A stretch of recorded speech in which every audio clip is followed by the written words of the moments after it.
这次的竞赛是由学长姐带着学弟妹共同研发新的产品，然后去参加比赛。那学长姐也很尽心尽力的教导学弟妹，希望这个是我们餐饮厨艺系的传承，可以延续下去。本次我们总获得2银5铜，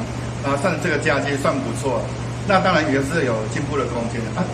针对我们这次的比赛我们同学平常就很多在练习，就是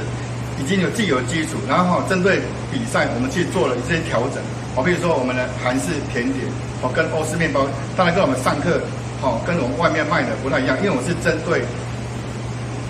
农特产下去做一个研发。在这次我们参加桃园市所举办的国际青年创意美学竞赛，那我跟学姐一共有参加了3个比赛的项目，分别是这个欧式面包，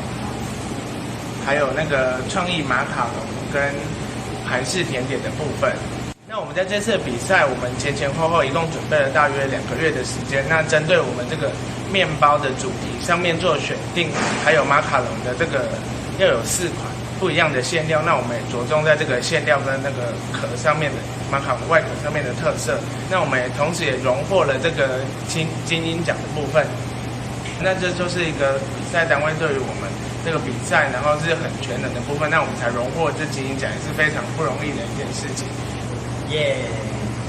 耶嗨！耶！3